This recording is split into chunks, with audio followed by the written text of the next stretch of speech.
কাতারের রাস লাফান শিল্পনগরীতে ইরানের সাম্প্রতিক ক্ষেপণাস্ত্রে হামলায় বিশ্বের বৃহত্তম তরলীকৃত প্রাকৃতিক গ্যাস এলএনজি রপ্তানি কেন্দ্র মারাত্মকভাবে ক্ষতিগ্রস্ত হয়েছে বলে আশঙ্কা করা হচ্ছে।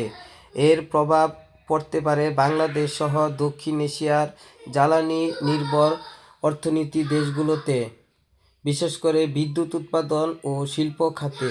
জ্বালানি বিশ্লেষক এন সোফি করবো, যিনি প্যাসিসোবি ভিত্তিক সেন্টার অন গ্লোবাল এনার্জি পলিসির সঙ্গে যুক্ত, আন্তর্জাতিক সংবাদ মাধ্যম আল জাজিরাকে বলেন, ক্ষয়ক্ষতির প্রকৃত মাত্রা এখনও স্পষ্ট নয়, তবে অতীতের অভিজ্ঞতার ভিত্তিতে তিনি আশঙ্কা করছেন রাস লাফান স্থাপনাটি মেরামতে কয়েক মাস থেকে আরও দীর্ঘ সময় লাগতে পারে। তিনি উদাহরণ হিসেবে যুক্তরাষ্ট্রের ফ্রিপোর্ট এলএনজি স্থাপনার 2022 সালের দুর্ঘটনার কথা উল্লেখ করেন, যা 8 মাস বন্ধ ছিল। এছাড়া নরওয়ে স্লোহবিট এলএনজি প্ল্যান্ট 2020 সালে অগ্নিকাণ্ডের পর প্রায় 1.5 বছর বন্ধ ছিল। করবো সতর্ক করে বলেন, সবচেয়ে খারাপ পরিস্থিতিতে রাস লাফান 2026 সালে পুরোপুরি চালু নাও হতে পারে, যা বৈশ্বিক এলএনজি সরবরাহকে কয়েক বছর পিছিয়ে দিতে পারে এবং গ্যাসের দামে বড় ধরনের অস্থিরতা তৈরি করতে পারে। এদিকে দক্ষিণ এশিয়ার দেশগুলো, বিশেষ করে বাংলাদেশ, পাকিস্তান ও ভারত এই সংকটের সরাসরি প্রভাবের মুখে পড়তে পারে, কারণ এসব দেশের এলএনজি আমদানির বড় অংশই কাতারের উপর নির্ভরশীল।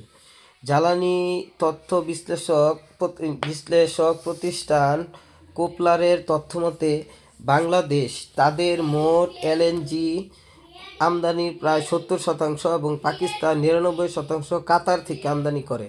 অন্যদিকে এস&পি গ্লোবালের তথ্য অনুযায়ী ভারতের এলএনজি চাহিদার 40%-এর বেশি কাতার থেকে আসে।